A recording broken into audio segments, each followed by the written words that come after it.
네, 우리 두 번째 우리 과를 같이 한번 들어가 보도록 할게요. 이 지난주에는 다시 들어야 되는 이 복음에 대해서 우리 함께 살폈습니다. 그래서 예수 그리스도의 그 죽으심, 또 부활하심, 이 복음이 그러하다라고 이야기를 나눴죠. 그래서 오늘은 조금 더 들어가서 죽으심에 대해서, 십자가의 죽으심에 대해서 한번 더 우리가 살펴보려고 합니다. 큰 이유가 제가 한번 읽어보도록 할게요. 제가 읽어보고 이어가도록 하겠습니다. 하나님이 이 예수를 화목제물로 세우셨으니, 이렇게 이제 큰 제목이 하나님께서 예수님을 화목제물로 세우셨다라고 이야기합니다. 우리 말씀 먼저 읽어볼까요? 우리 제 화면 순서로 가도록 하겠습니다. 우리 진영이가 먼저 한번 로마서 3장 21절, 26절 한번 같이 진영이가 읽어주시면 좋을 것 같아요. 이제는 율법에 하나님의 한 의가 나타났으니 율법과 선지자들에게 증거를 받은 것이라. 곧 예수 그리스도를 믿음으로 말미암아 모든 믿는 자에게 미치는 하나님의 의니 차별이 없느니라. 모든 사람이 죄를 범하였음에 하나님의 영광에 이르지 못하더니 그리스도 예수 안에 있는 속량으로 말미암아 하나님의 은혜로 값없이 의롭다 하심을 얻은 자 되었느니라. 이 예수를 하나님이 그의 피로써 믿음으로 말미암는 화목제물로 세우셨으니 이는 하나님께서 길이 참으시는 중에 전에 지은 죄를 간과하심으로 자기의 의로우심을 나타내려 하심이니 곧 이때에 자기의 의로우심을 나타내사 자기도 의로우시며 또한 예수 믿는 자를 의롭다 하려 하심이라. 네, 우리 그 지난주에 이제 복음이 예수 그리스도라고 이야기를 했죠. 그래서 이 복음 자체가 의미하는 바가 이제 전쟁에서 승리한 것. 그래서 전쟁터에 나간 이 군대가 승리해서 돌아오는 그것을 좀 의미한다라고 이야기했어요. 그래서 복음은 예수 그리스도로 말미암아 이제 사단으로부터 구원받고 또 이 승리한 것을 이야기하겠죠. 예수 그리스도의 이 십자가의 그 죽으심 그리고 부활 그리고 그것을 믿음으로 말미암아 이제 의롭다함을 얻는 것, 이걸 이제 다르게 말하면 구원받는다라고 이야기하는 것과 똑같습니다. 그래서 이게 복음이에요. 예수 그리스도의 죽으심과 부활을 믿음으로 우리가 하나님 앞에 의롭다라고 인정받고 그 앞에 나아갈 수 있는 것, 이것을 다르게 말하면 구원받았다, 이렇게 이야기가 되는 거죠. 그래서 복음의 핵심이라고 한다면 가장 그 근본은 예수님의 그 십자가 죽으심이라고 말할 수 있습니다. 예수 그리스도의 그 십자가 죽으심이 이 복음의 가장 중요한 핵심이다라고 말할 수 있어요. 그리고 바울은 그 예수 그리스도와 그의 십자가에 못 박히신 것 외에는 아무것도 더 알지 않기를 작정했다라고까지 그 고린도전서 2장 2절에 이렇게 말할 정도로 이 십자가의 죽으심이 얼마나 중요한지 이 바울이 말하고 있죠. 그리고 복음을 잘 이해하기 위해서는 그러면 어떻게 해야 되는가 할 때는 그 십자가 죽으심을 잘 이해하고 알아가는 게 필요합니다. 만약에 이제 예수님의 그 십자가의 죽으심이, 예수님의 죽으심이 어떤 죽으심이었는지, 어떤 의미가 있는지 잘 이해하고 있지 못한다라면 이 복음을 잘 이해하지 못했다라고 보시는 게 좋을 것 같아요.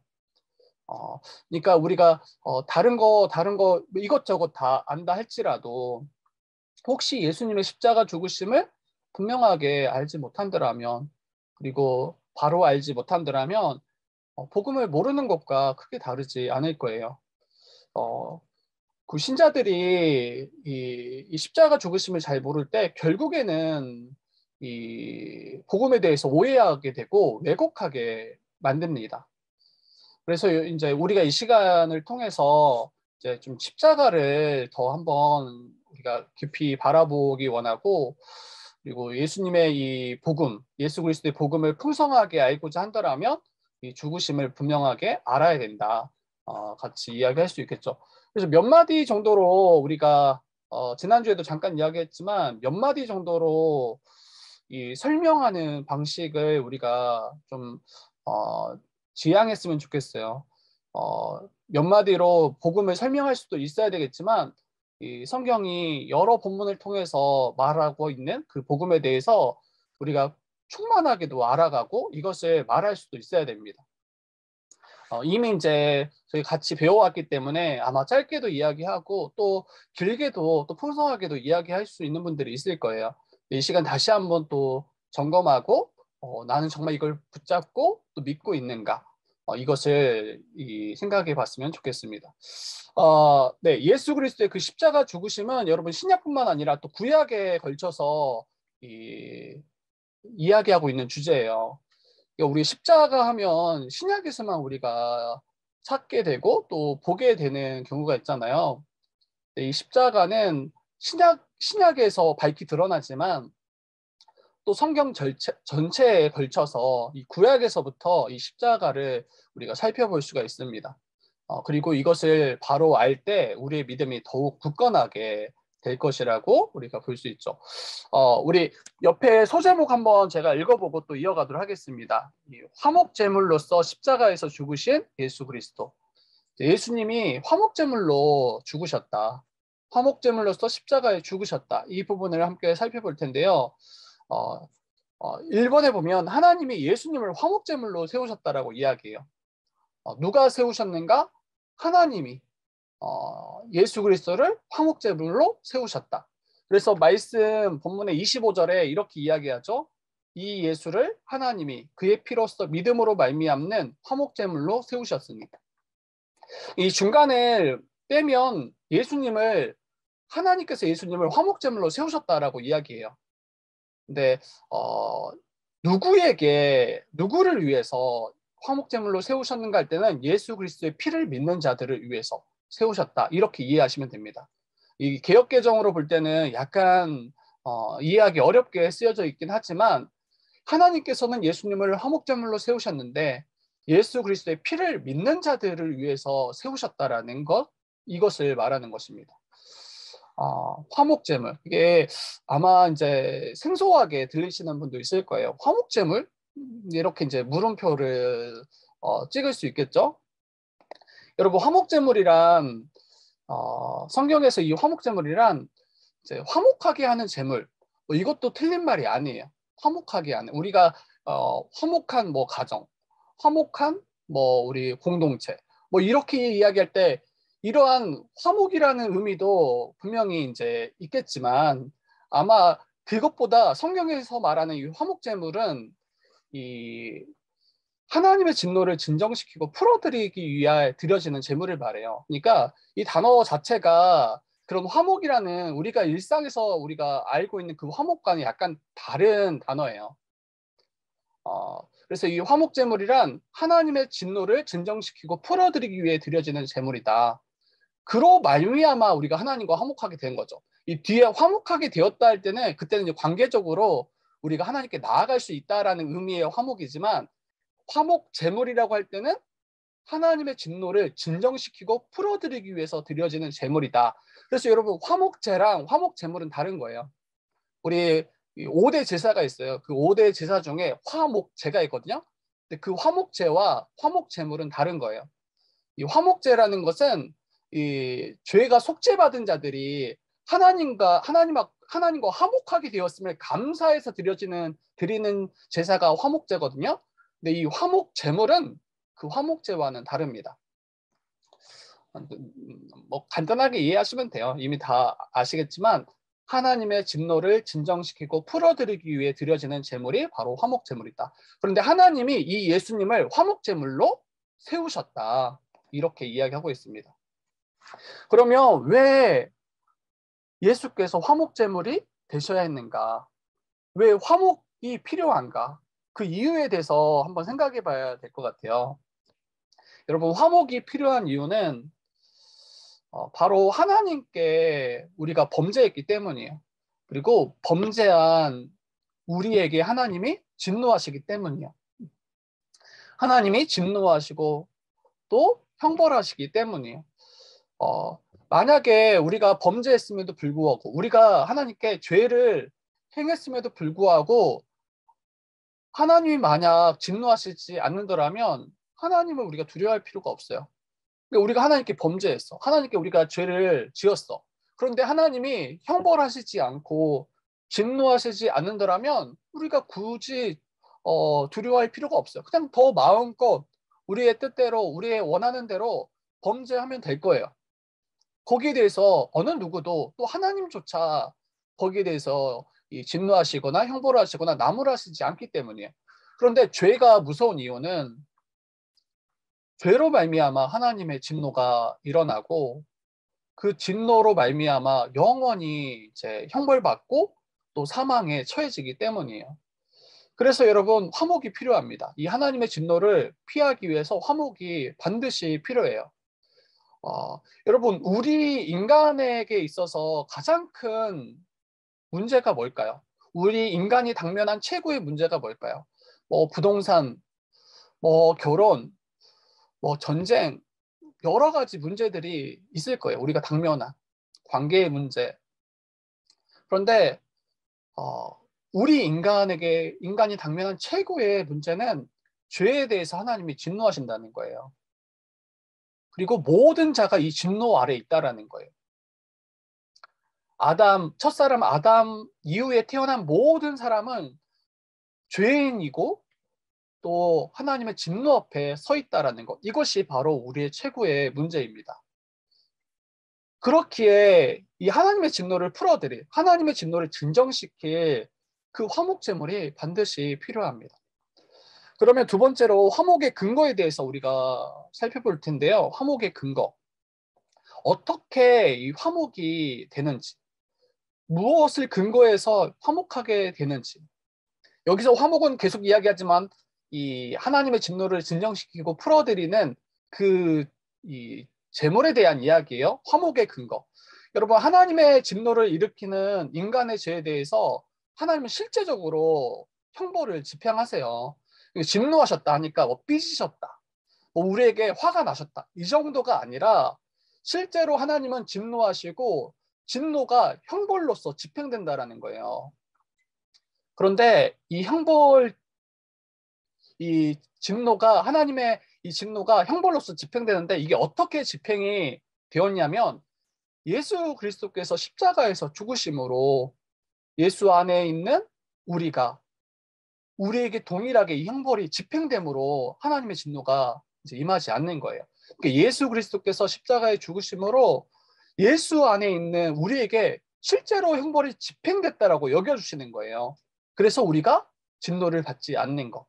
그러니까 화목의 근거는 이 하나님이 이 형벌을 하시고 집행한다 이렇게 보시면 됩니다. 다시 말씀드리지만 하나님의 진노는 감정적으로 뭐 불같이 화를 내거나 뭐 삐지시거나 이런 게 아니에요. 죄에 대해서 합당한 형벌을 집행하시고 행하신다라는 거.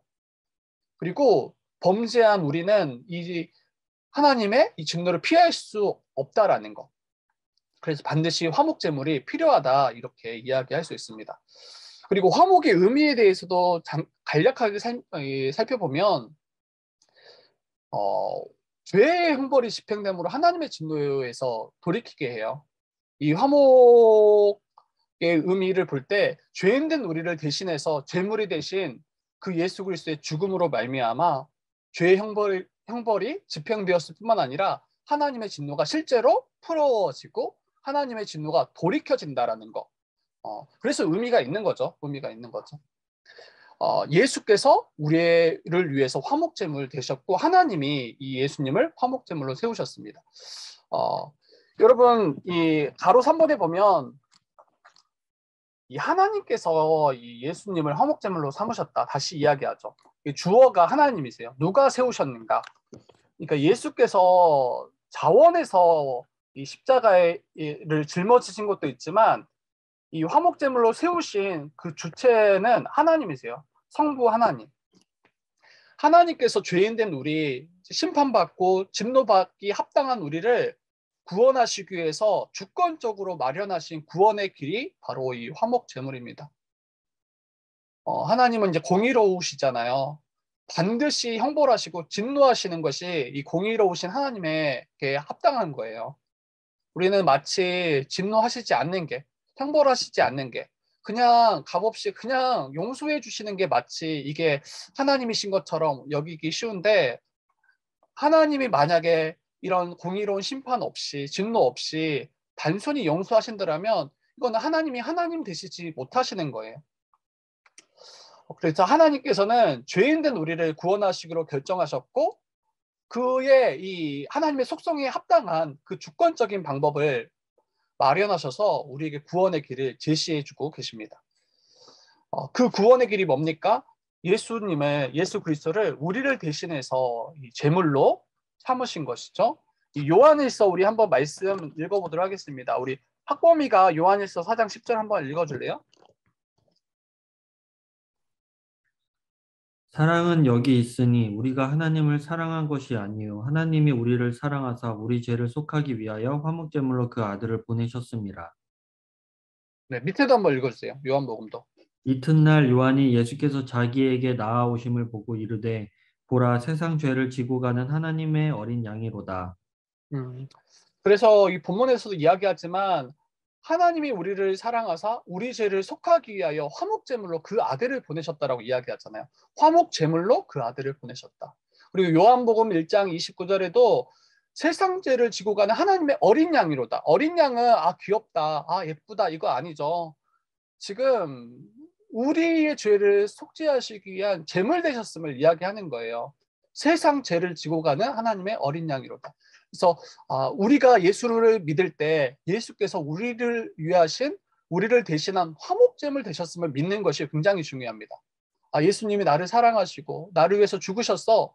이것도 틀리지 않지만 분명하게 성경은 말하는 것이 예수님이 우리의 화목제물 되신다라는 거. 하나님께서 그 예수를 화목제물로 세우셨다라는 것을 믿는 것이 너무나 중요해요. 그런데 오늘날 이 화목제물을 이 개념을 부정하고 흐리게 만드는 흐름이 굉장히 강해요. 이제 저와 여러분들은 잘 이걸 못 느낄 거예요. 느끼신 분도 있겠지만 우리는 이걸 당연한 걸로 우리가 많이 이야기하고 나눴기 때문에 이것밖에 없는 걸로 생각하겠지만, 이 화목제물 이 단어 자체를 뭐 영어 성경으로 봤을 때 이 의미를 바꿀 수 있는 단어로 다 대체하기 시작했어요. 그리고 개역 개정에는 화목제물이라고 분명하게 이 표기가 되어 있지만 다른 번역에는 화목제물이라고 이야기하지 않아요. 뭐 대속물 뭐 이 정도로만 표현을 해요.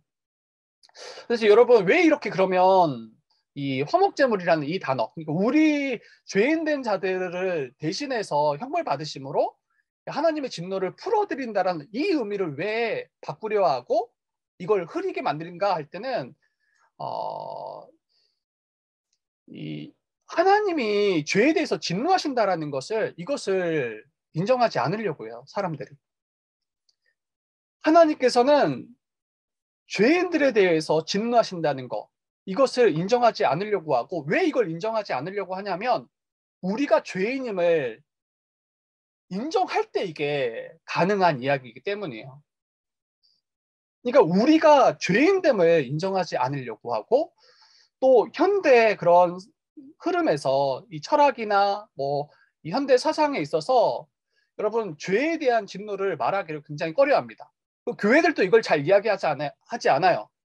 왜냐하면 하나님의 진노를 이렇게 이야기하는데 누가 교회에 오겠냐는 거예요. 누가 교회에 와서 듣겠냐는 거예요. 그러니까 하나님 사랑이시다 이야기하고 하나님이 너희를 얼마나 귀하게 여기는지 이렇게 이야기할 때 그들이 오지 않겠냐는 거예요. 그래서 의도적으로 이것을 약화시킵니다. 그리고 사람들 자체가, 죄인된 사람들 자체가 여러분 하나님이 진노하신다라는 거 이거 듣기 싫어해요. 그리고 사랑에 대해서만 이야기하기를 구합니다.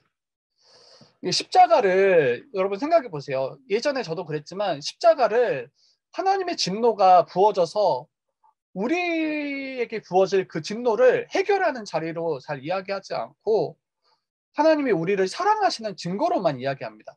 증거로서, 사랑의 증거로서 십자가 맞아요. 이거를 부정하지 않아요. 이게 정말 맞는 이야기지만 십자가를 하나님의 그 심판이 행해지는 진노의 자리로는 이야기하지 않는 것, 이것을 우리가 경계해야 됩니다.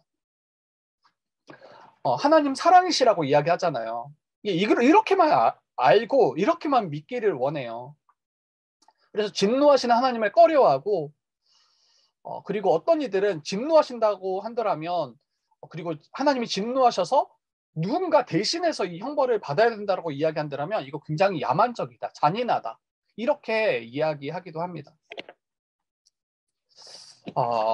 그리고 이 죄에 대해서 어떻게 이제 이야기합니까? 이 죄를 이제 하나님의 형벌을 받아야 될 이 끔찍한 것으로 여기지 않고 죄를 연약함 정도나 질병 정도로 이제 이야기해요. 왜 주님께서 십자가에서 죽으셨는가 이야기하면 나의 죄 때문에 나의 죄를 대신해서 형벌 받으신 자리다 이렇게 말하지 않고 하나님이 우리를 너무 사랑하셔서 우리를 위해서 자기 아들까지 내어주셨다. 너무 우리를 사랑하셔서 예수께서 십자가에서 죽으셨다. 그러면서 그 진노와 심판은 싹 빠져버립니다. 이걸 경계하셔야 돼요. 그리고 오늘날 신앙 서적들을 보면 진노에 대해서, 죄에 대해서 거의 이야기하지 않아요. 거의 우리의 가능성, 거의 뭐 자기계발서와 크게 다르지 않는 그런 내용들이 신앙 서적에 굉장히 많이 있습니다. 이런 거를 경계하셔야 됩니다. 우리 존 머레이가 이야기한 거 한번 같이 읽어보도록 하겠습니다. 민영이가 한번 읽어줄래요? 존 머레이가 신학자인데요. 한번 같이 읽어주시면 좋을 것 같아요. 화목의 교리는 이러하다. 하나님께서는 그분의 진노의 대상이 되는 인간을 너무도 사랑하셔서 자기 아들을 주셨으며 그의 피로 그분의 진노를 제거할 수 있게 하셨다. 사랑하는 이들이 더 이상 진노의 대상이 되지 않기 위해서는 또한 사랑으로 진노의 자녀를 하나님께서 기뻐하시는 자녀로 만드는 그 본래의 계획을 성취하기 위해서는 그리스도의 피로 그분의 진노가 달래져야만 했다. 화목교리에 대해서 다시 너무 잘 말씀하고 있죠. 그래서 이 하나님의 진노에 대해서 이야기하고 있고 이 진노의 대상이 되지 않도록 우리를 사랑하셔서 우리가 이 진노를 피하도록 자기 아들을 내어주셔서 이 진노를 달래는 자기 아들을 화목제물로 세우셔서 우리가 받아야 될 그 진노를 대신 받게 하심으로 이 진노를 풀어드리는 이게 바로 화목교리입니다. 그리고 예수님이 화목제물 되셨음을 우리가 이걸 고백하고 믿어야 되는 것이 너무나 중요하죠. 네, 우리 큰 2번으로 넘어갑시다. 2번으로 넘어가서 화목제물로서의 예수님의 죽으심은 대속적 죽으심이다 이렇게 이야기해요. 대속적 죽으심. 그래서 이 가로 1번에 보면 이 속량에 대해서 이야기를 하거든요. 속량. 이 속량의 이 말은 다른 단어로 이야기하면 구속과 같은 단어예요. 구속. 우리를 죄에서 구속하셨다. 속량하셨다. 이거 같은 의미입니다. 그래서 이 속량의 옆에 의미를 이 정의를 보면 이 몸값을 치르고 해방시킴이라고 적혀 있죠. 그래서 전쟁 포로나 이 노예들을 자유인으로 해방하기 위해서 이 치러진 몸값을 바로 이 속량이라고 해요. 전쟁 포로나 노예들을 자유인으로 해방하기 위해서 치러진 몸값. 그게 바로 이 속량입니다. 여러분 구원과 이 속량을 조금 구별할 필요는 있어요. 구원은 공경에 처한 자를 이제 건져내는 것이 구원이죠. 큰 위험에 처한 자를 건져내는 것이 구원이라면 이 큰 공경에 있는 자들을 구출하기 위해서 지불한 값이 바로 속량이에요. 그래서 이 속량은 구원하시기 위해서 치르신 값을 이 속량이라고 합니다. 그런데 예수께서 그의 죽음으로 말미암아 우리의 속량이 되셨어요. 그러니까 예수께서 우리의 속량 되시는데 그분의 생명값을 그분의 죽음으로 그분의 생명을 값으로 지불하셔서 우리를 구원하신 거죠. 그게 바로 24절 말씀입니다. 그리스도 예수 안에 있는 속량으로 말미암아 하나님의 은혜로 값없이 의롭다 하심을 얻은 자 되었느니라. 이 속량은 죄인된 우리가 지불해야 될 본래 값이었어요. 그러니까 우리가 죄인이니까 우리가 포로되었기 때문에 우리가 원래는 지불해야 되거든요. 지불하지 못하면 영원히 노예되는 거예요. 영원히 포로되는 거예요. 그런데 우리가 지불할 수 있는 능력이 없는 거예요. 왜 예수께서 속량이 되시고 하나님께서 그의 아들을 속량으로 우리에게 허락하셨는가 할 때는 우리로서는 결코 지불할 수 없기 때문에, 그리고 혹 지불한다라면 오직 우리의 생명의 값으로만 지불해야 되기 때문에 하나님은 자기의 아들을 우리의 속량되게 하셨습니다. 어떤 분들은 이렇게 이야기해요. 이 하나님의 심판이 있음에 대해서 이야기하면 이제 믿지 않기 때문에, 정말 하나님의 심판이 있더라면 내가 그때 가서 내가 책임지겠다 이렇게 이야기를 해요. 너무 담대하게. 그러면 이제 자기가 이 자기의 죄값을 지불을 하겠다라는 말이잖아요.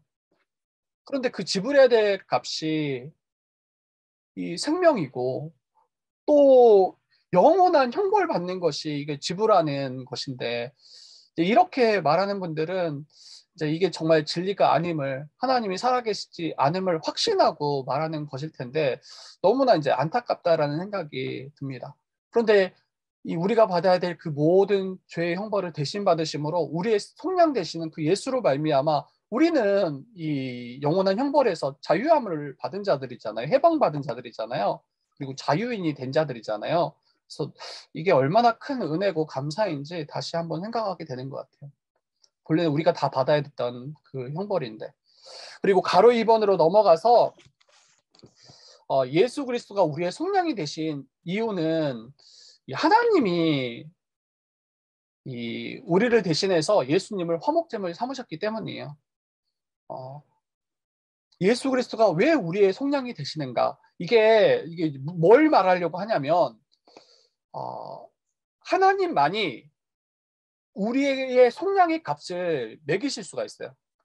하나님만이 우리의 속량을, 이 값을 정하셔서 그에 합당한 것을 지불하실 수 있는 거예요.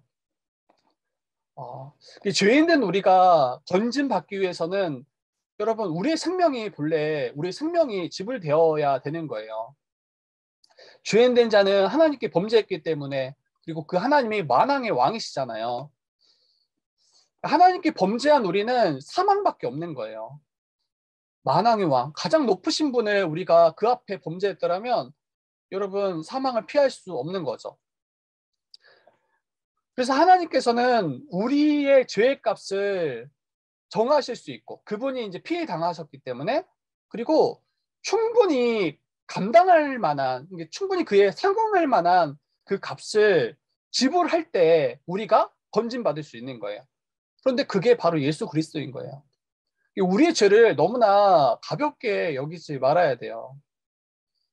우리의 죄의 값이 바로 예수 그리스도의 생명값과 그 예수 그리스도의 생명만이 우리의 죄의 값을 다 치를 수 있고 우리를 이 죄에서 건져낼 수 있다는 것을 기억하셔야 돼요. 이게 하나님께 만족되고 하나님의 그 공의로운 것에 이제 합한 것이기 때문입니다. 그래서 예수 그리스도가 우리의 속량 되시는 것은 하나님이 그를 우리의 속량으로 삼으셨기 때문이고, 이것 외에는 다른 게 없어요. 그 어떤 것을 가져와서 값으로 지불한다 할지라도, 아무리 온 우주를 혹시 우리의 생명값으로 제시한다 할지라도, 뭐 아파트 90평, 아무리 큰 액수의 돈을 우리에게 제시한다 할지라도 그것이 우리의 속량값이 될 수가 없습니다. 이 베드로전서 2장 24절에 이렇게 이야기합니다. 친히 나무에 달려 그 몸으로 우리 죄를 담당하셨으니 이는 우리로 죄에 대하여 죽고 의에 대하여 살게 하려 하심이라. 그가 채찍에 맞음으로 너희가 나음을 얻었나니. 그래서 이 예수 그리스도가 자기의 몸으로 우리의 죄의 값을 담당하실 때만 우리가 속량받을 수 있고 구원받을 수 있습니다. 네, 3번으로 넘어가서 한번 보도록 하겠습니다.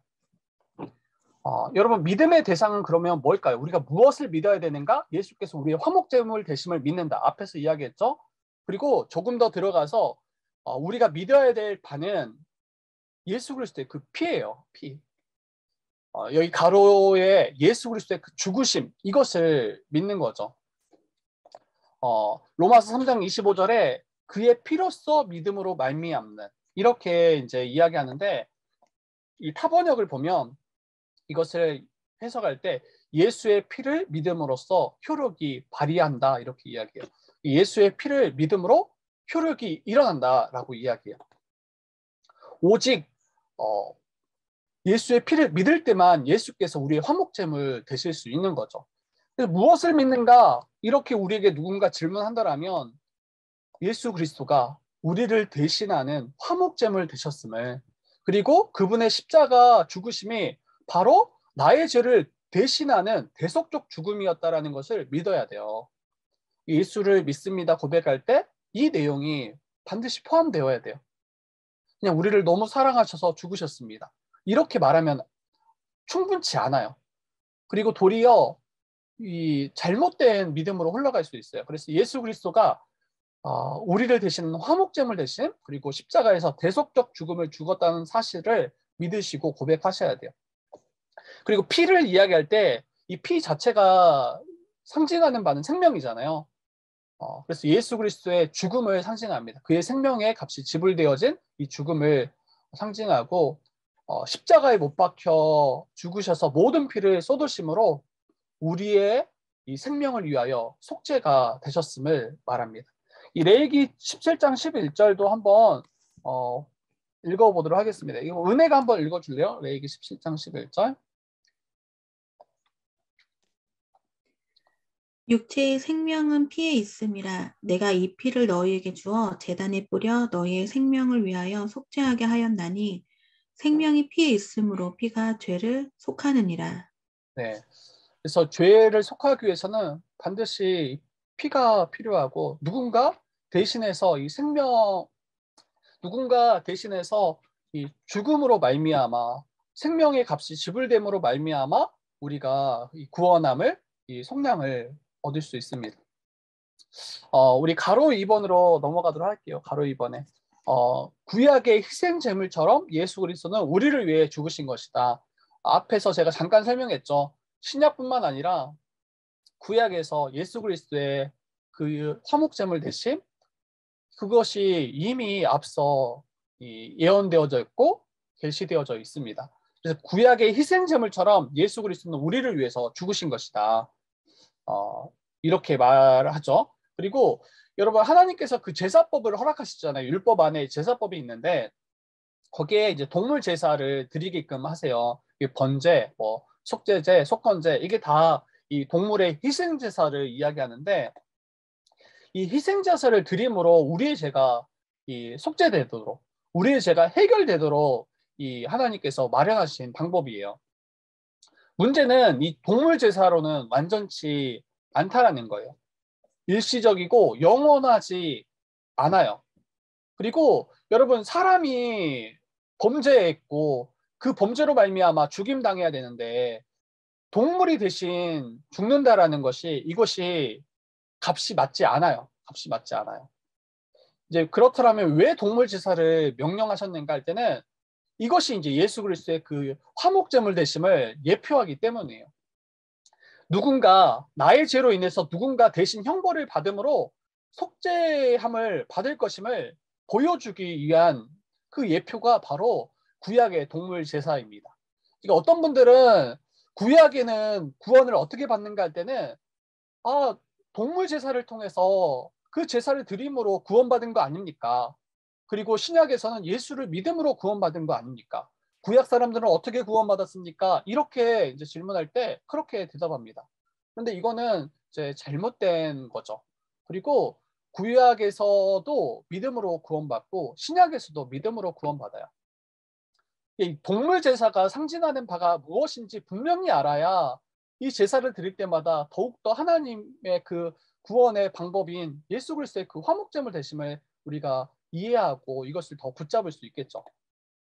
그래서 이 대속의 죽음이에요. 예수님의 죽으심은 대속의 죽음. 우리 고린도후서 5장 14절도 한번 읽어보도록 하겠습니다. 우리 나래가 한번 14절도 갈라디아서 3장까지 읽어주시면 좋을 것 같아요. 그리스도의 사랑이 우리를 강권하시는도다. 우리가 생각하건대 한 사람이 모든 사람을 대신하여 죽었은즉 모든 사람이 죽은 것이라. 갈라디아서 3장 13절. 그리스도께서 우리를 위하여 저주를 받은 바 되사 율법의 저주에서 우리를 속량하셨으니 기록된 바 나무에 달린 자마다 저주 아래에 있는 자라 하였습니다.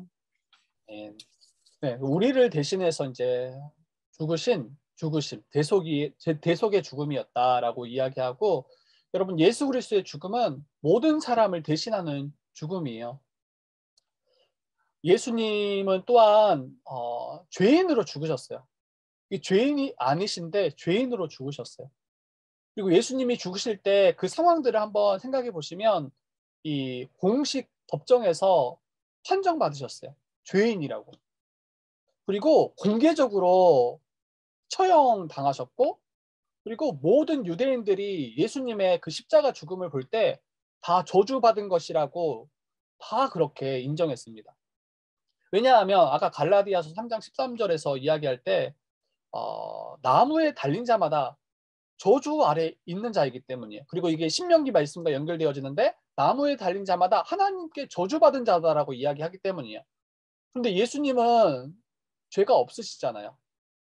그런데 우리의 죄를 짊어지시고 정말 전무후무한 가장 큰 죄인으로 십자가에 달려 죽으신 대속의 죽음이었음을 밝히 보여주고 있습니다. 그리고 이렇게 예수 그리스도의 죽음을 이 형벌 대속적 죽음, 형벌적 대속적 죽음이라고 하기도 하고, 형벌 대속적 죽음으로 우리가 이해하고 믿을 때 그 예수님의 죽음이 어떤 죽음이었는지 밝히 우리가 알고 고백할 수 있을 것 같아요.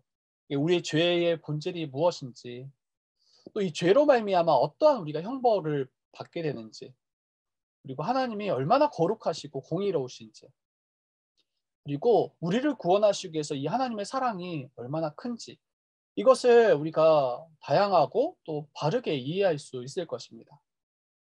이 형벌 대속적 죽음, 이거는 우리가 잘 암기하고 또 이렇게 표현할 수 있어야 될 것 같아요.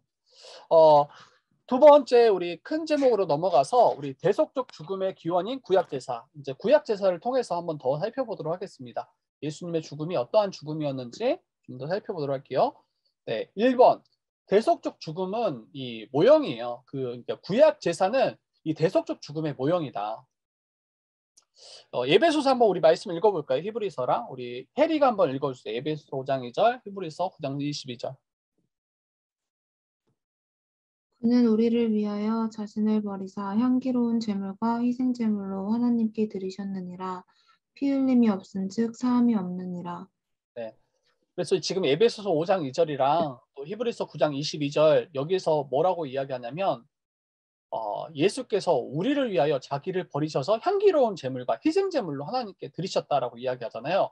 이 표현 자체가 구약의 제사에서 쓰이는 표현이에요. 그리고 히브리서 9장 22절 피 흘림 없은즉 사함이 없다. 이것도 지금 구약의 제사에서 말하는 것과 같은 맥락에서 있습니다. 그래서 구약의 제사 제도와 깊이 연결되어 있어요. 그리고 십자가의 이 모형으로 우리가 이해하셔야 됩니다. 이 구약의 제사에 대해서 한번 더 살펴볼 거고, 이 스펄전이라는 유명한 목회자예요. 이 목회자인데 지금 이 스펄전이 이 화목 교리를 예수 그리스도의 이 대속의 죽음에 대해서 이야기할 때 이 그 당시 자유주의자들이 이 교회와 이 복음의 교리를 이제 우습게 여겼습니다. 그래서 대속의 교리를 이제 부정하는, 예수 그리스도의 그 십자가 죽음이 우리의 죄를 속죄하는 죽음이었으면 이걸 부정하는 그런 이 공격들이 굉장히 많았다라고 해요. 그때 이렇게 이제 스펄전이 말하고 있습니다. 우리는 때로 어리석은 사람들이 성경의 대속의 교리가 어디 있느냐라고 묻는 것을 듣게 된다. 나는 그런 사람들에게 이렇게 대답할 것이다. 그것이 나와 있지 않은 곳이 어디냐? 성경에 그 교리를 빼면 사실상 아무것도 남지 않는다. 그래서 지금 이 어리석은 사람들은 성경에 이 대속의 교리가 어디 있느냐 이렇게 질문하는데, 스펄전은 도리어 이걸 완전히 뒤엎어서 성경에 이 교리가 나와 있지 않은 것이 어디 있느냐, 도리어 이렇게 이야기를 합니다. 성경이 온통 이 이야기를 한다라는 거예요. 한번 우리가 정말 그러한 거 한번 살펴봅시다. 정말 성경이 이 대속의 교리를 이야기하고 우리에게 믿기를 요청하고 있는지 한번 살펴보도록 하겠습니다. 2번 우리 대속적 죽음의 역사, 이제 한번 구약을 한번 쭉 한번 살펴볼 거예요. 첫 번째로는 이 예수 그리스도의 이 대속적 죽음을 예표하는 또 모형하는 그 첫 번째는 이 가죽옷입니다. 가죽옷. 인간이 첫사람 인간 아담과 하와가 하나님께 범죄했잖아요. 범죄하고 나서 하나님이 저주하세요. 아담과 하와를. 그리고 저주하신 후에 이 무화과 나무 잎으로 자기의 수치를 가린 그들에게 이제 가죽옷을 친히 하나님께서 입히시죠. 이게 바로 이 대속의 예수 그리스도의 그 대속의 죽음을 예표하는 한 가지 중요한 사건입니다. 여러분 이 가죽옷을 한번 생각해 보세요. 처음에는 이 무화과 나뭇잎으로 자기의 수치를 가리기 위해서 하는데 이게 다 말라 부스러지는 것이잖아요. 자기의 이 죄의 수치를 결코 자기 힘으로 가릴 수 없음에 대해서 이야기하는 것이고, 그때 하나님께서 이 가죽옷을 입혀주시는데 이 가죽이 이제 주어졌다라는 거, 가죽이 지금 입혔다라는 것은 어떤 동물이 지금 죽었다라는 거예요. 그리고 그 가죽을 벗기어서 옷을 지어 입혀주셨다라고 이야기하는 거죠. 그래서 누군가 대신 죽음으로 우리 인간의 죄의 수치를 가려진다라는 거, 이 대속적 죽음을 예표하는 것입니다. 어떤 분들은 이것을 그렇게 보려고 하지 않은 분들이 있어요. 그러면 굳이 이 가죽옷을 지어 입히셨다라는 것을 여기에 굳이 굉장히 중요한, 굉장히 함축적인 이 창세기 1장, 2장, 3장에 왜 이걸 쓰고 있는지를 질문하셔야 되잖아요. 그런데 마치 어떤 패션 정도로, 그리고 어떤 정말 이제 추워서, 뭐 약간 불쌍해서, 그래서 뭔가 우리를 이제 옷을 지어 입혀주셨다, 이 정도로 생각할 수 있겠냐는 거예요. 여러분, 하나님께서는 범죄한 이 인간에게 창세기 3장 15절 말씀을 통해서 우리를 어떻게 구원하실 것인지 말씀하시고 약속하셨잖아요. 여자의 후손을 통해서 사단의 머리를 깨뜨리실 것이다. 그래서 우리를 건지실 것이다 라고 약속하시잖아요. 근데 그 방법이 바로 이 대속적 죽음을 통해서 우리를 구원하신 그 구원입니다. 이 가죽옷과 연결되어 있죠. 그리고 가로 2번에 우리가 살펴보면 앞에서 이미 살펴봤지만 아담의 후손들이 이 제사란 형식을 처음부터 사용했어요. 이 아담의 후손들이 이 제사라는 형식을 처음부터 사용했고, 이 제사를 드릴 때 어때요? 짐승의 희생을 가지고 짐승을 잡아서 그의 생명을 취해서 하나님께 이 제사를 드립니다. 이 모든 동물 제사가 말하는 바가 바로 예수 그리스도의 대속적 죽음을 예표합니다. 아까 번제, 속죄제, 속건제, 화목제, 이거 다 동물 제사거든요. 근데 이것이 상징하는 바가 다 누군가의 죽음을 통해서 우리의 죄가 사함받고 우리의 죄의 수치가 가려질 것임을 말하는 바예요. 그게 예수 그리스도의 대속의 죽음을 상징하는 거죠. 그리고 가로 3번을 보면 이 하나님께서 이제 아브라함을 부르시고, 이 아브라함이 이 모리아 산에서 자기 아들을 번제로 드리는 사건이 이제 창세기 22장에서 나오잖아요. 그때 하나님께서 이삭을 대신해서 순양을 준비하시고 그 순양을 제물로 바치게 하십니다. 이거는 이제 약간 긴 이야기예요. 이미 이제 창세기를 연구하시고 살펴보신 분들은 그렇지, 이렇게 바로 이제 우리가 동의하고 또 이해할 수 있는 본문이긴 한데, 아주 간단하게 이야기를 하면 아브라함에게 하나님께서는 이삭을 번제로 바치라고 명령하시잖아요. 이를 위해서 이제 모리아 산으로 올라가잖아요. 근데 이 이삭이 어떻게 주어진 아들이냐는 거예요. 하나님께서는 아브라함을 처음 부르실 때 갈대아 우르에서 그를 부르셨고, 그는 하나님을 신실하게 믿고 따르는 자가 아니었어요. 아브라함은 우상을 제주하는 우상 제조공이었어요. 그의 아버지 데라도 마찬가지였고.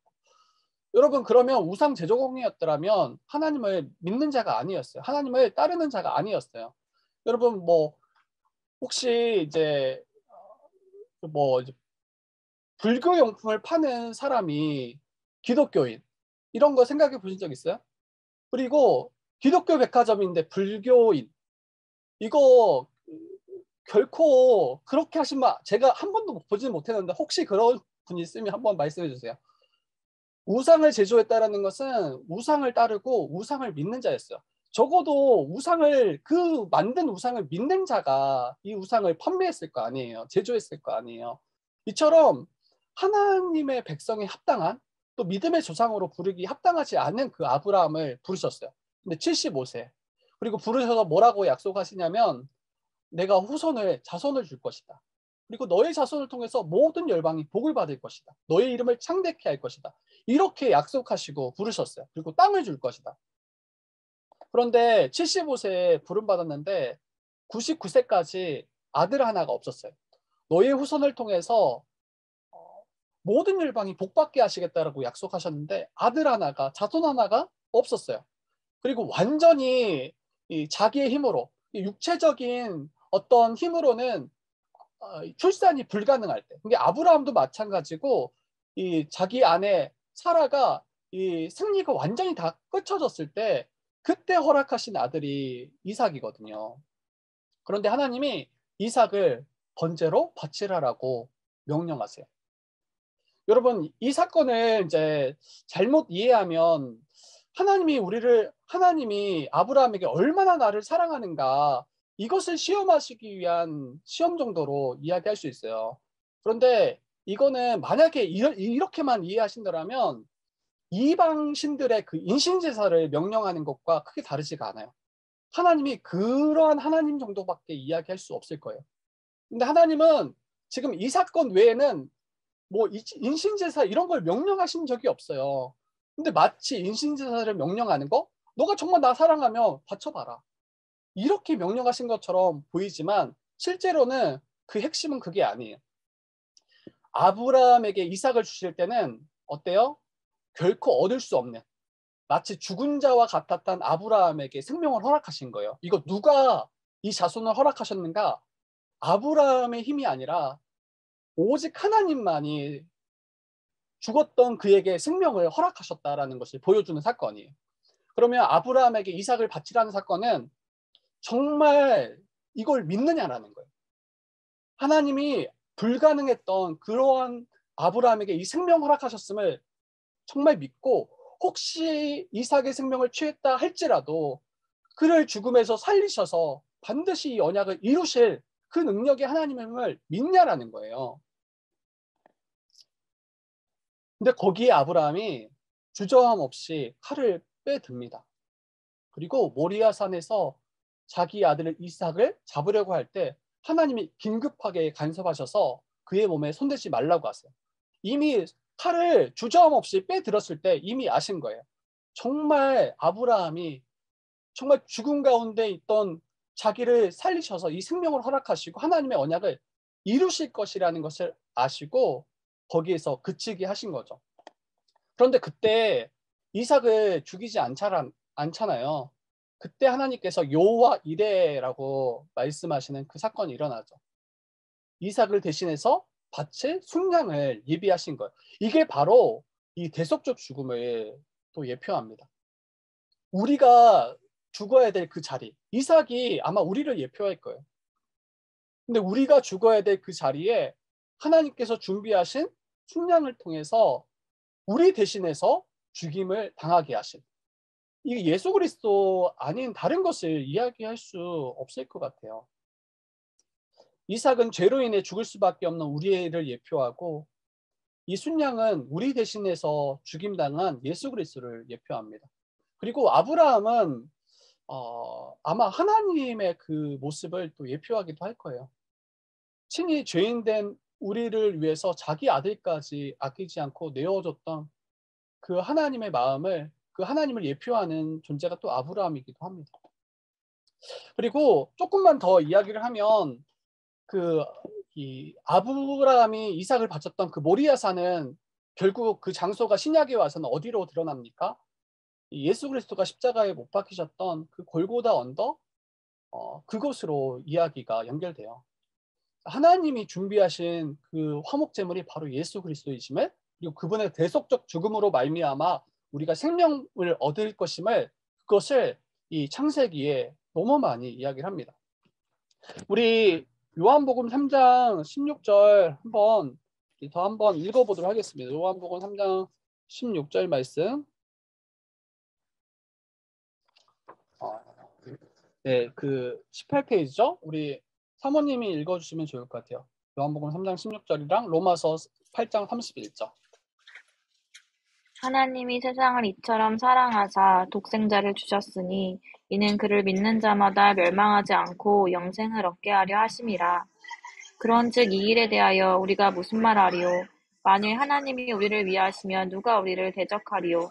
자기 아들을 아끼지 아니하시고 우리 모든 사람을 위하여 내주신 이가 어찌 그 아들과 함께 모든 것을 우리에게 주시지 아니하겠느냐?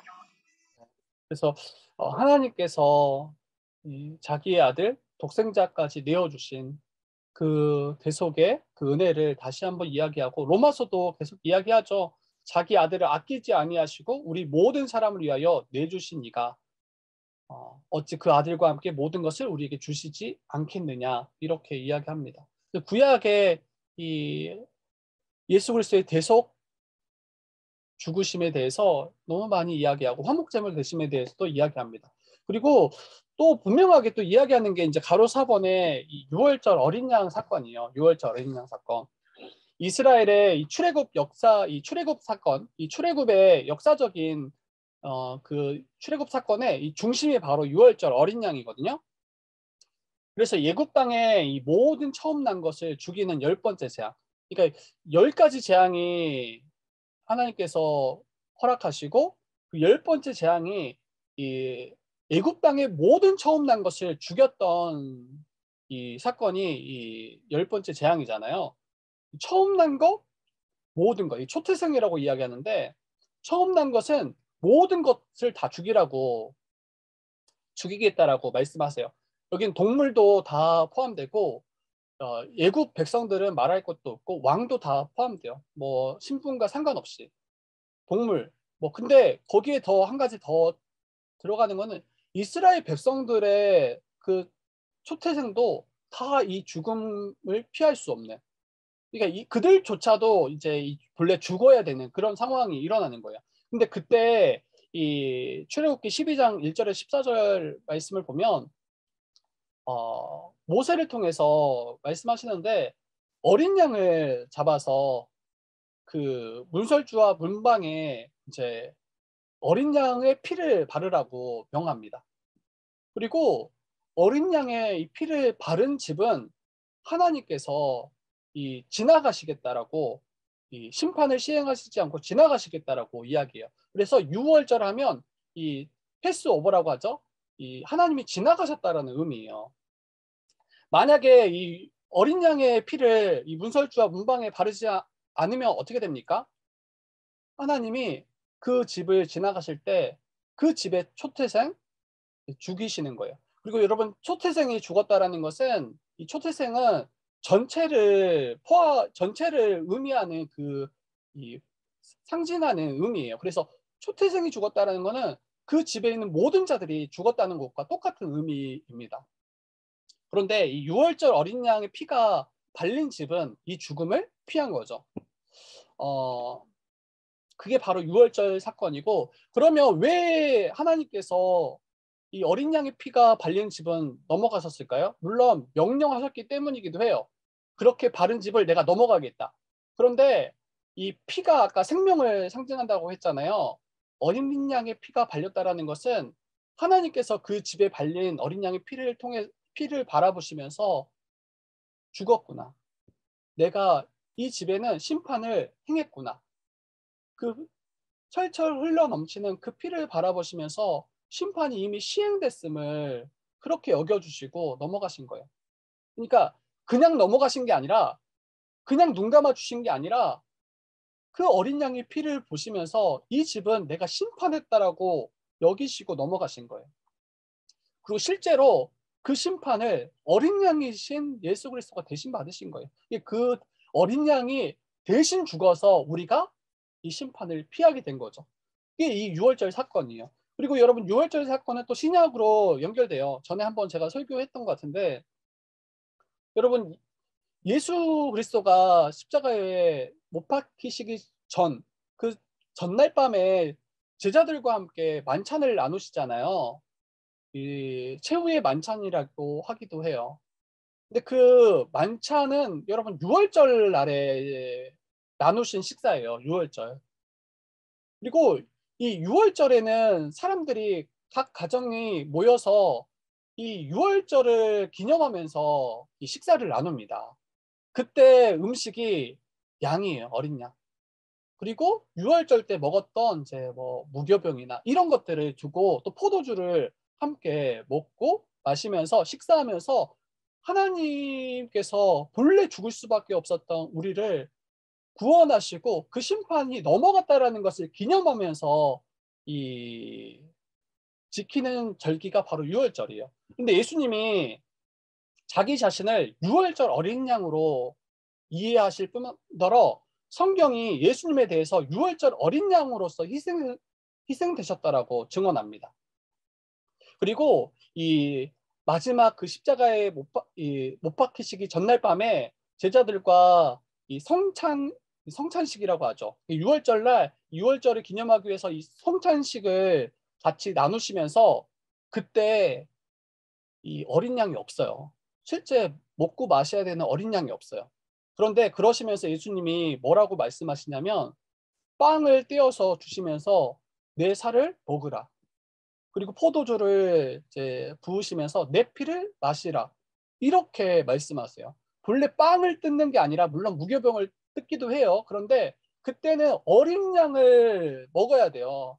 그런데 어린 양은 없고 예수님께서 빵을 떼어주시면서 내 살을 먹으라라고 이야기해요. 이게 무슨 말입니까? 지금 자신이 어린 양으로서 거기 계시는 거예요.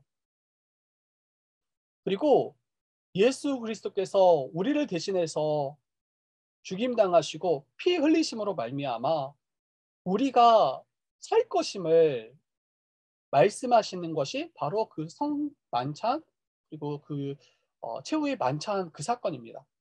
그리고 이것을 끊임없이 기억하고 함께 기념하는 날이 예식하는 그 날이 바로 지금 오늘날 신약의 이제 교회들이 지키는 성찬식인 거예요.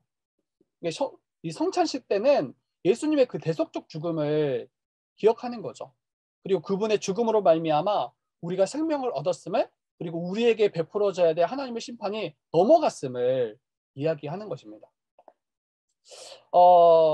그 외에 중요한 사항들이라고 있는데 여기는 나중에 보시면 될 것 같아요. 제가 이 성찬식에 대해서는 나눴었고 넘어가서 나중에 더 간단하게 살피도록 하겠습니다. 우리 가로 5번으로 넘어가죠. 가로 5번으로 넘어가서 구약의 율법에서의 제사제도 제가 앞에서 이미 간단하게 설명을 했는데 구약 율법에서의 제사제도는 아까 5가지 제사제도가 있다고 했죠. 근데 이 제사제도의 이 모습을 보면 이 짐승을 범죄했을 때 이 죄인이 짐승을 끌고 제사장께 나아갑니다. 제사장에게 나아가서 이 죄인이 그 짐승의 머리 위에 안수해요. 그리고 제사장은 그 짐승을 이제 잡습니다. 그리고 그 짐승을 잡을 때 나온 그 피를 제단에 뿌려요. 이게 이제 구약의 제사의 모습입니다. 그리고 제사를 드릴 때 이 짐승을 잘 검사해요. 그러니까 아무 짐승이나 드리면 안 되고 흠없는 것 그리고 하나님께 드릴 합당한 짐승만 드려서 이제 그렇게 안수를 하는데 이 안수의 의미는 그거죠. 이 자기의 죄를 동물에게 전가하는 거예요.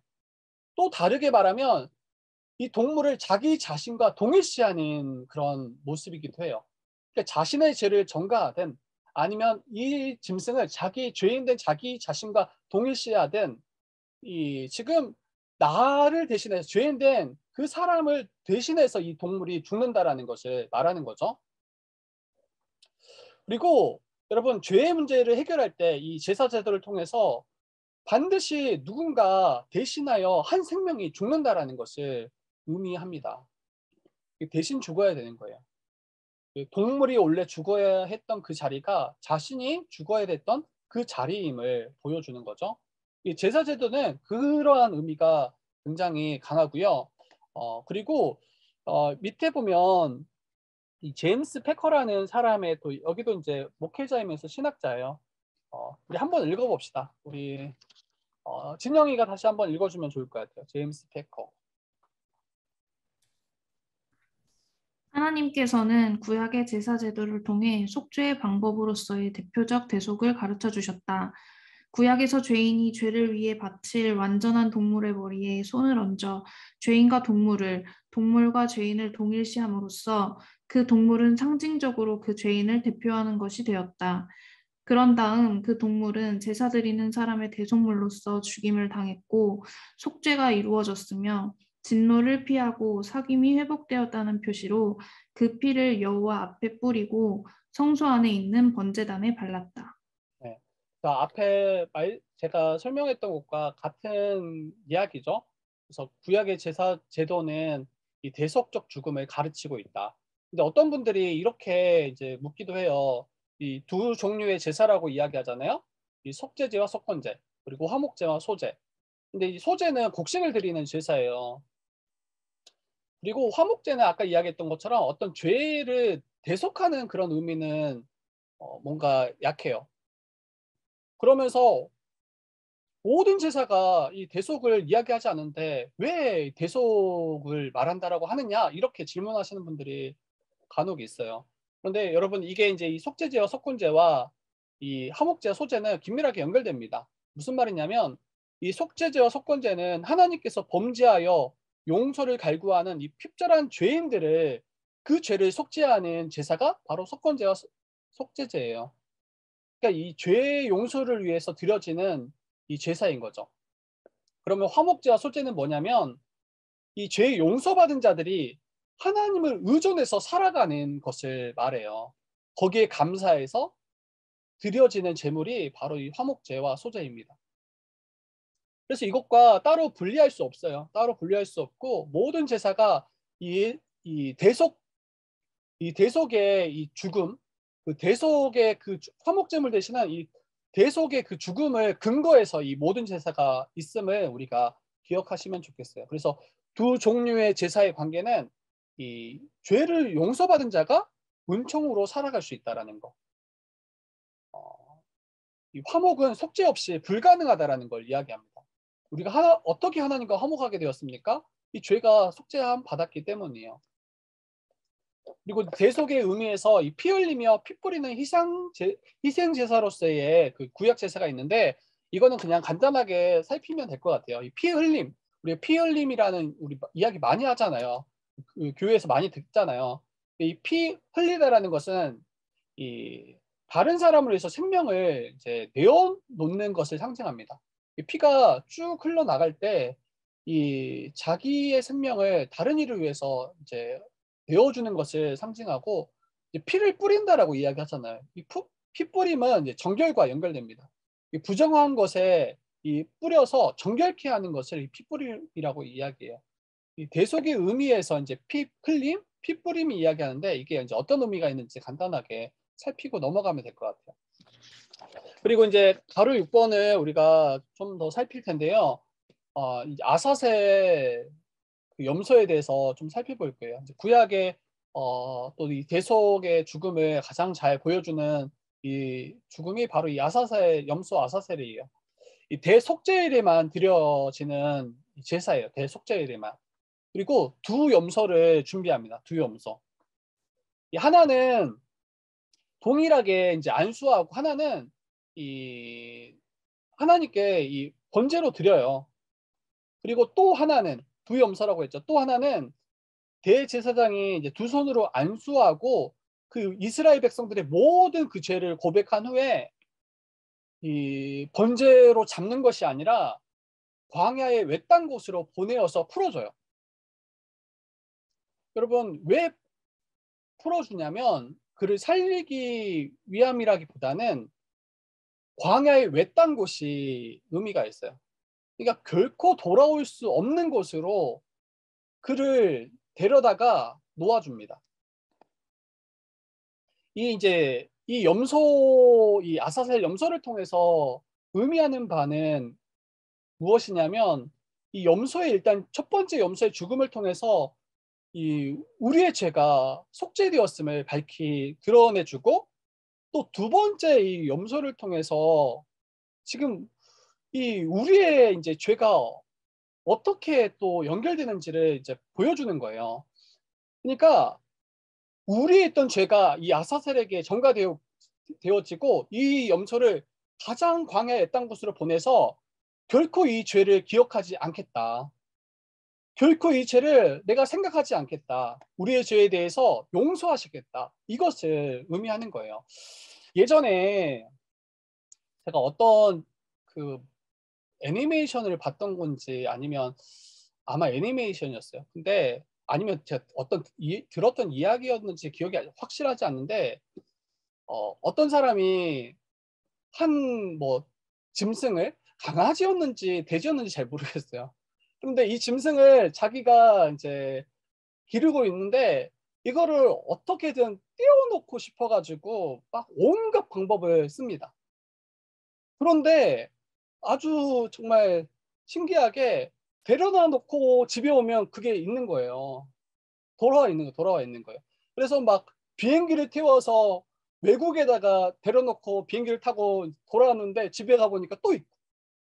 여러분 만약에 아사셀 염소가 그와 같이 있더라면 지금 끔찍한 일이에요. 끔찍한 일.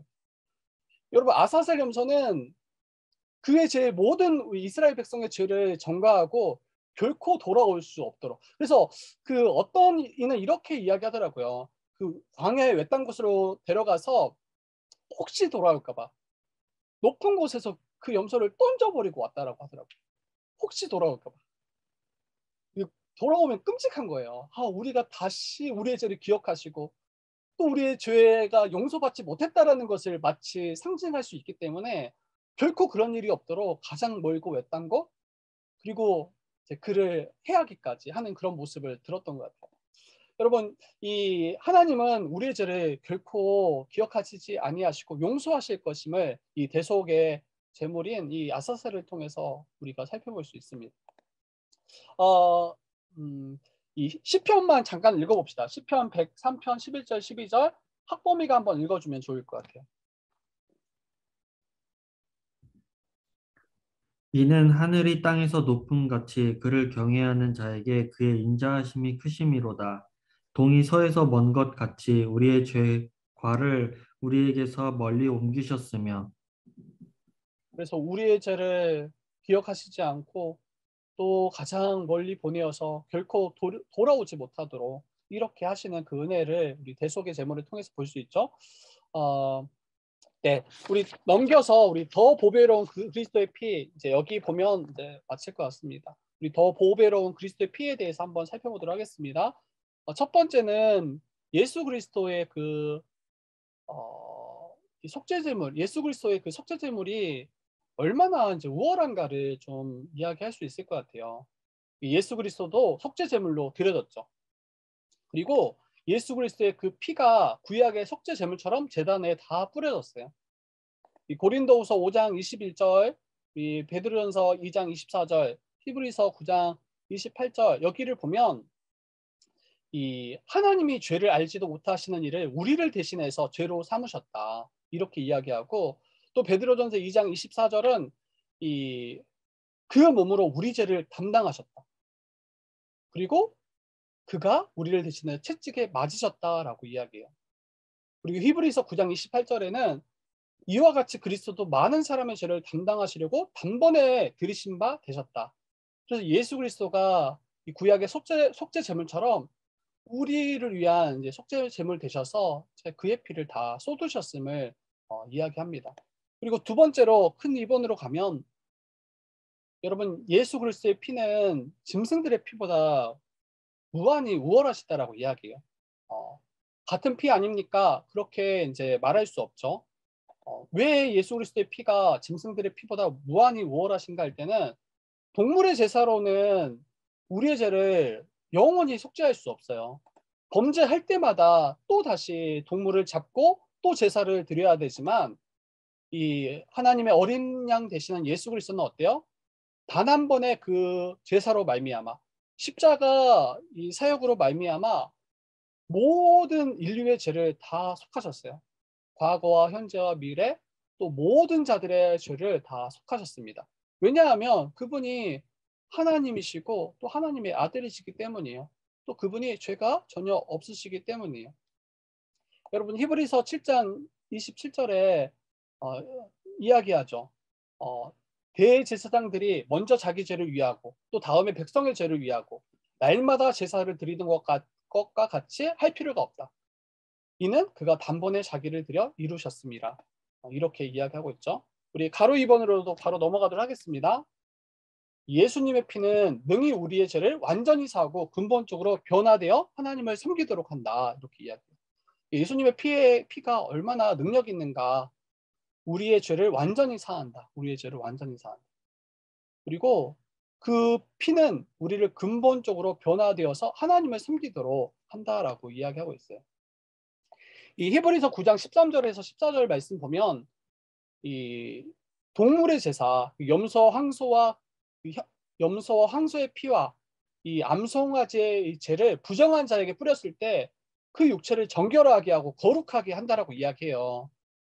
그런데 흠없는 예수 그리스도 그분의 피가 우리에게 뿌려진다라면 어떻겠냐는 거예요. 죽은 우리의 양심이 이제 죽은 행실을 다 깨끗하게 하고 살아계신 하나님을 섬기도록 만든다라고 해요. 그래서 그 피를 믿고 그 피를 의지하는 자는 하나님을 위해서 살아갈 수 있는 자가 되었음을 이야기합니다.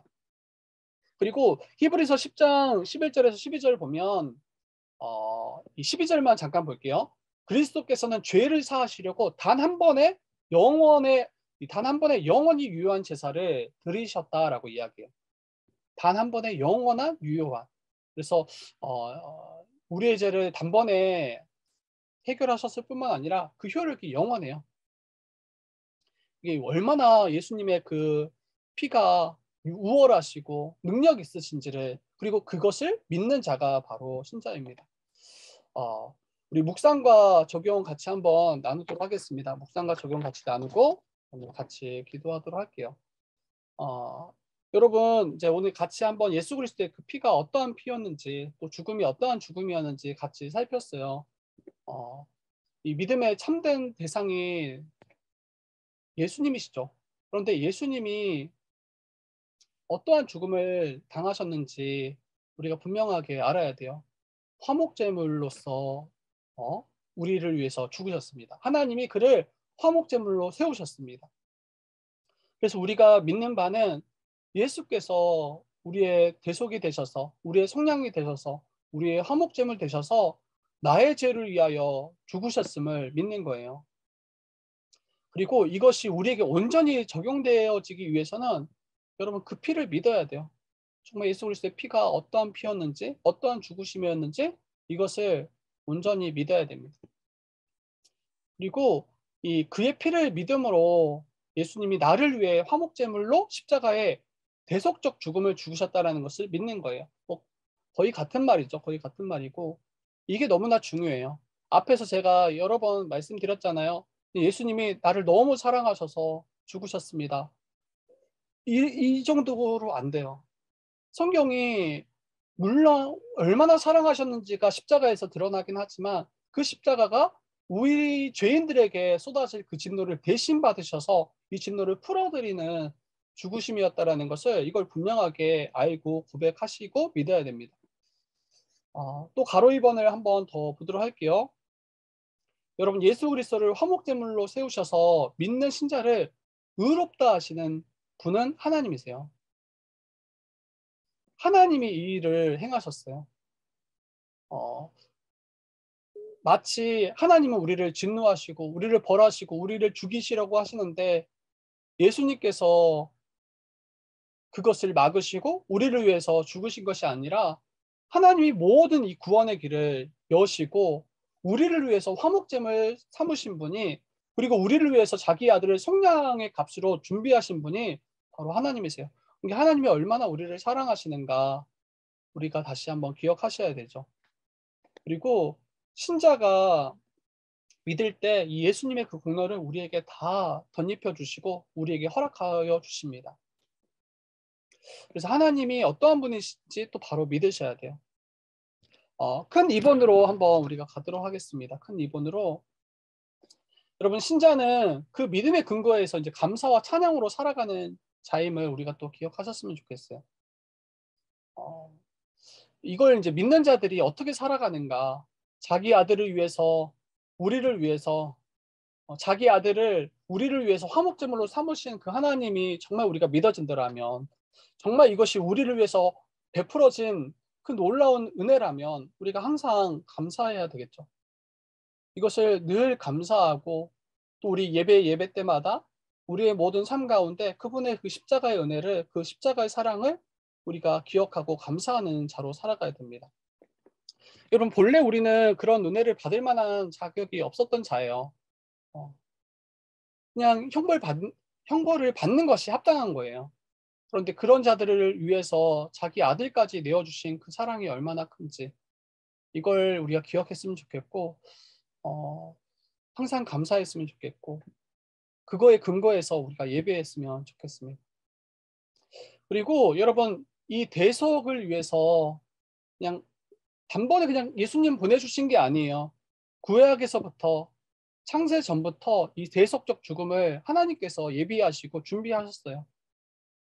그리고 이 모든 구원의 역사를 하나님께서 이끌어 오셨어요. 이게 얼마나 신실하신가를 한번 기억해 봐야 될 것 같아요. 이거 정말 우리를 구원하시기 위해서 약속하신 것으로 그치지 아니하시고 아담 때부터 지금 우리까지 이 구원의 역사를 준비하시고 예비하시고 이거 하나하나 이루어 가신 분이 바로 우리 하나님이세요. 그리고 앞으로 주님 다시 오실 때까지 이 모든 것을 완성하실 분도 우리 주님이십니다. 그래서 이게 얼마나 큰 은혜인지, 그래서 우리가 안전한 것 같아요.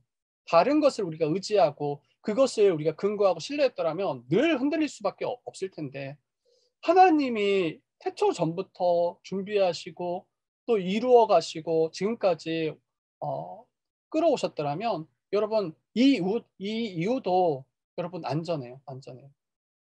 이것을 아는 자는 또 찬양하고 감사할 수밖에 없을 것입니다. 우리 가로 2번 한번 마지막 한번 살펴보도록 하겠습니다.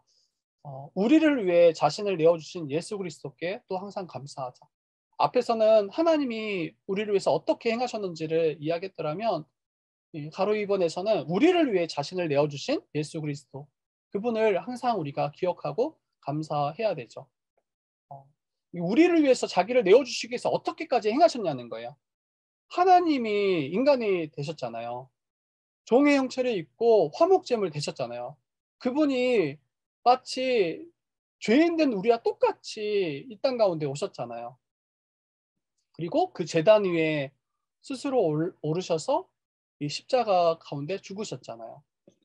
이러한 분이 우리 예수님이세요.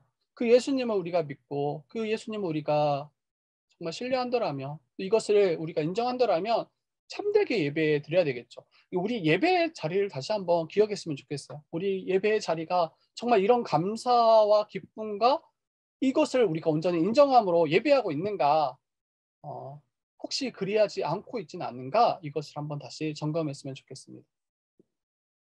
그리고 여러분, 우리가 세상에서 이 비천한 자처럼 우리가 혹 살아갈 수 있어요. 또 이번 한 주만 한번 우리가 돌아와 보세요. 정말 하나님의 자녀에 합당하게, 또 믿는 신자로서 합당하게 살았는가? 그러지 못할 수 있어요. 그럼에도 불구하고 여러분, 그분의 구원은 취소되지 않죠. 그리고 우리를 구원하신 그 주님의 그 은혜는 그쳐지지 않죠. 그래서 우리는 늘 주님께 항상 감사하며 찬양하는 삶을 살아가는 것이 합당합니다. 오늘 이제 전체 강의는 저희 마쳐졌고요. 다시 한번 이 시간에 이 하나님께서 허락하신 구원의 은혜가 무엇인지, 또 자기 아들까지 내어주신 그 십자가의 사랑, 또 화목제물 삼으신 그 주님의 은혜를 기억하고 이게 내게 베풀어진 은혜임을 분명하게 우리가 믿는 그리고 다시 기억하는 또 기뻐하는 그런 시간이었으면 좋겠습니다.